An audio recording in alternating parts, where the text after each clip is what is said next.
What if a man lost everything and decided to become a one-man army against crime? In this brutal tale of revenge, Frank Castle transforms from grieving family man to the Punisher, a merciless vigilante hunting those who destroyed his life. Standing in his path is Billy Rosati, a powerful crime boss whose encounter with Frank will leave him permanently disfigured and thirsty for revenge. Before we dive into this blood-soaked story of justice and vengeance, smash that subscribe button right now. Our channel breaks down all the details other recap channels miss.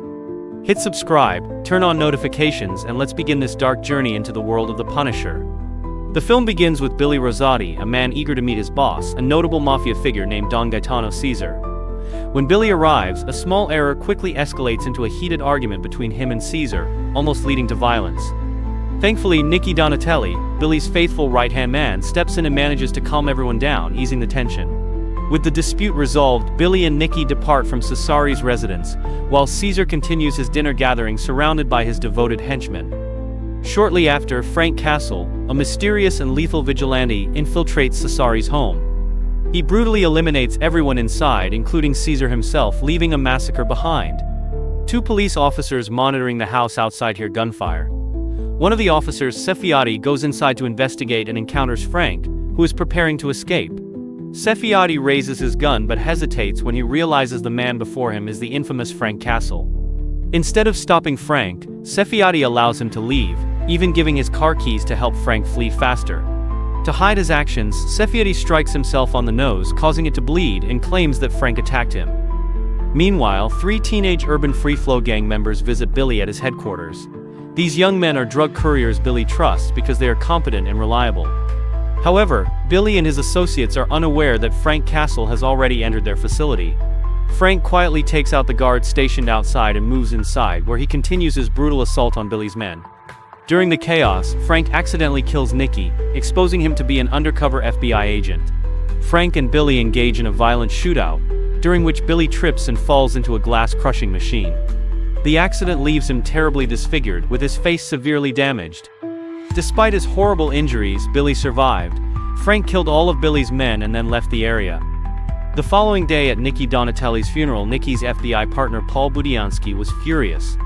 He argued with his commander, Agent Miller, for assigning Nicky on a dangerous mission involving Billy Rosati and his ruthless gang. But Miller dismissed Paul's anger, stating he never anticipated Frank Castle would appear and kill all of Cesari's and Billy's men. Paul then approached Angela, Nicky's grieving wife, and made a solemn promise he would capture Frank Castle, the individual responsible for Nicky's death. Meanwhile, Frank was at the burial observing from a distance.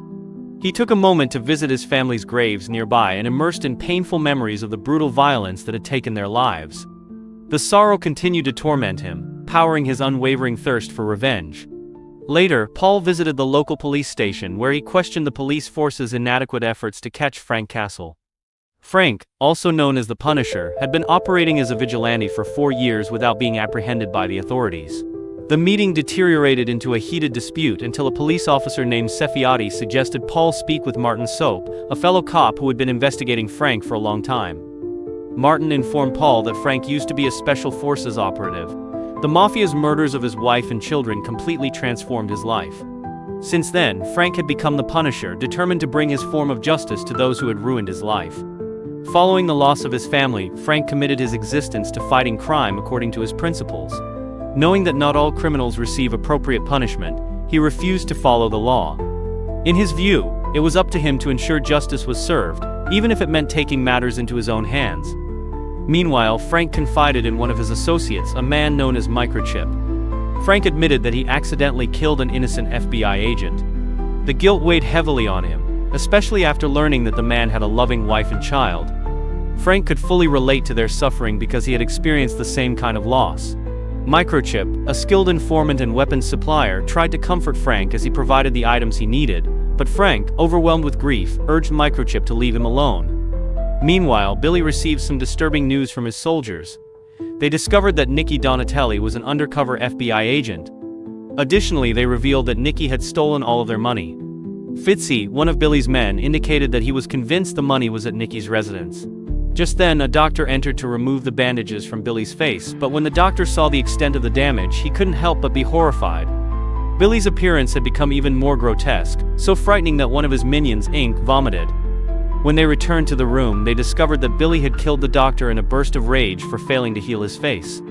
Before leaving, Billy explained his plan to Ink and Pitsy. Billy vowed to recover his money and above all to locate and eliminate Frank Castle. With a threatening gleam in his eye, Billy outlined a strategy ensuring that Ink and Pitsy understood the importance of their mission. Billy's younger brother Jim is undergoing detention in a bleak treatment room in a mental hospital. Jim, a violent psychopath and murderer, requires strict restraints to remain under control. A male nurse abuses Jim severely, talking to him aggressively and carelessly. Suddenly, Billy and his men barge into the room, freeing Jim from his bonds. Jim is astonished when he sees Billy's dramatically altered appearance.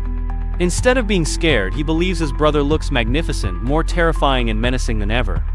Upon his release, Jim immediately seeks revenge on the nurse, subjecting him to severe torment before executing him in a horrible and gruesome manner. Later, the four of them travel to a motel. There, Billy sees his reflection in the mirror. He is visibly horrified and heartbroken at the sight of his damaged face.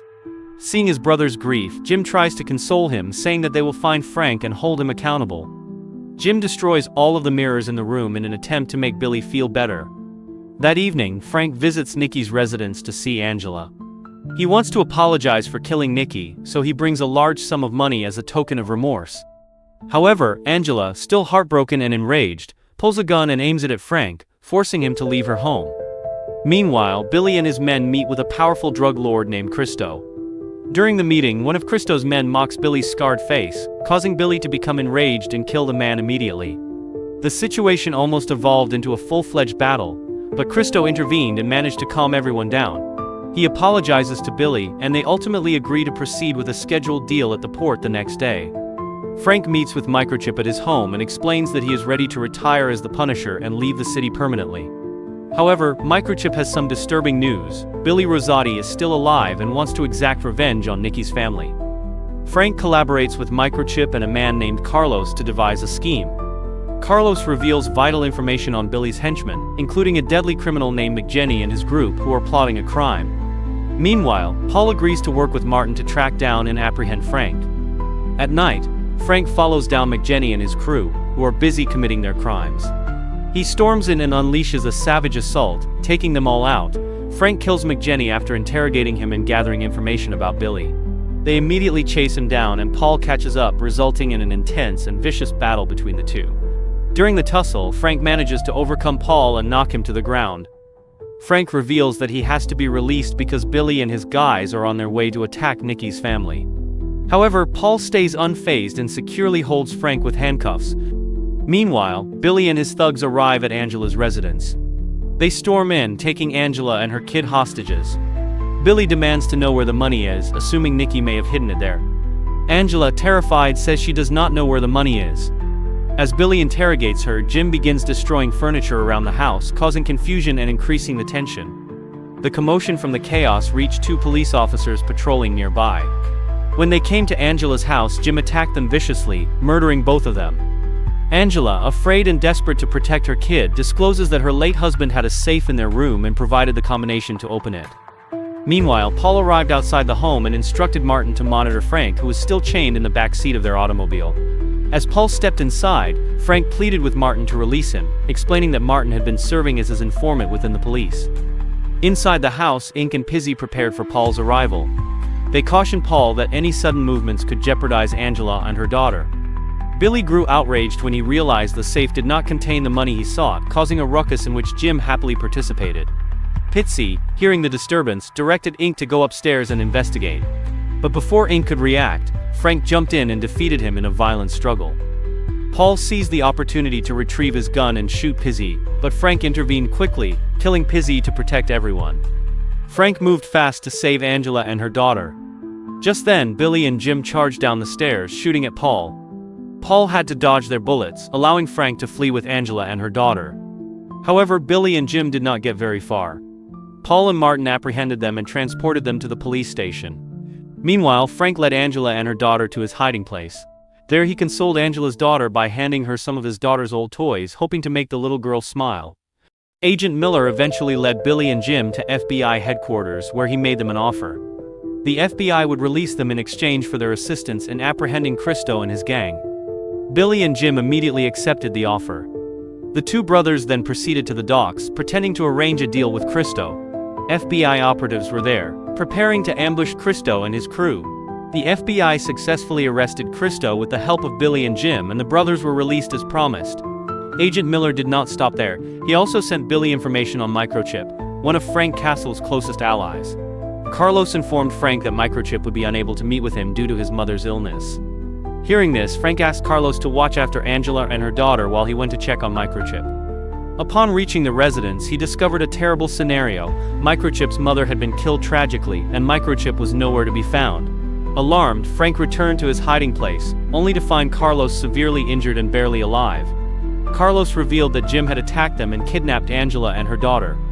Meanwhile, Billy and Jim concocted a horrible plot. They planned to use Microchip, Angela, and her daughter as bait to trap and kill Frank. On the other hand, Paul met Frank and informed him about the release of Billy and Jim.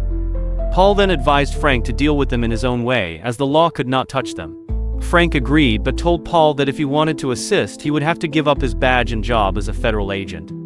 Paul, determined to go to any length, appeared to be prepared for the risk. Meanwhile, Billy and Jim went to a bar to recruit new allies and plan their revenge on Frank Castle. Frank paid close attention to their shelter, which was now well guarded by armed men. At the same time, Paul approached Christo's father, Tiburio, with a proposal. He offered to work together to exact revenge on Billy, who had orchestrated Christo's arrest. Tiburio, eager to avenge his son, quickly consented. Later that night, Tiburio and a handful of his loyal men arrived at Billy's hideout, posing as mercenaries eager to aid in the fight against the Punisher. Billy and Jim's twisted plan confined Angela, her daughter, and Microchip to a small chamber inside the building. Tiburio ordered his men to attack Billy's group inside the structure, resulting in a chaotic shootout. While the conflict raged downstairs, Frank crept into the building from the upper floors and quietly dispatched many of Billy's men. However, he was soon involved in a vicious fight with Jim. Despite his past Special Forces experience, Frank failed to gain an advantage. Jim managed to escape the struggle and rush inside the room where the captives were being held. Inside the room, Billy pointed his gun at Microchip, while Jim used his weapon to threaten Angela and her daughter. Frank had to make a tragic decision. He had to choose between saving his best buddy, Microchip, and rescuing Angela and her daughter. He took the difficult decision to save Angela and her daughter, even though it meant losing his closest friend. Billy shot and killed Microchip, and Frank, enraged, turned his attention to Jim. He murdered Jim and then faced Billy. Fueled by rage, Frank brutally beat Billy, ensuring his prolonged and painful death. After defeating Billy and his crew, Frank rescued Angela and her daughter. Knowing the police were on their way, Paul persuaded Frank to leave as soon as possible. Angela, grateful and forgiving, hugged Frank and told him she had forgiven him for what had occurred. As Frank and Martin departed the site, Martin attempted to persuade Frank to give up his life as a vigilante, implying that once all of the criminals were gone, he would be at peace. But Martin changed his mind in an instant when a mugger attempted to rob him. Before the mugger could do any harm, Frank quickly intervened and handled the situation in his normal Punisher style, demonstrating that his fight was far from finished. Frank Castle's dark journey reminds us that revenge, while tempting, often leaves us empty. Even when justice fails, violence only creates more pain. In our broken moments, we all face the choice between vengeance and healing. If this story touched you, smash that like button now. What would you do in Frank's position? Choose revenge or find another path? Let me know in the comments below. I read every one. If you enjoyed this breakdown, hit subscribe and that notification bell. We dive deeper into movies than any other channel, uncovering the details others miss. Join our community and never miss another recap. See you next time.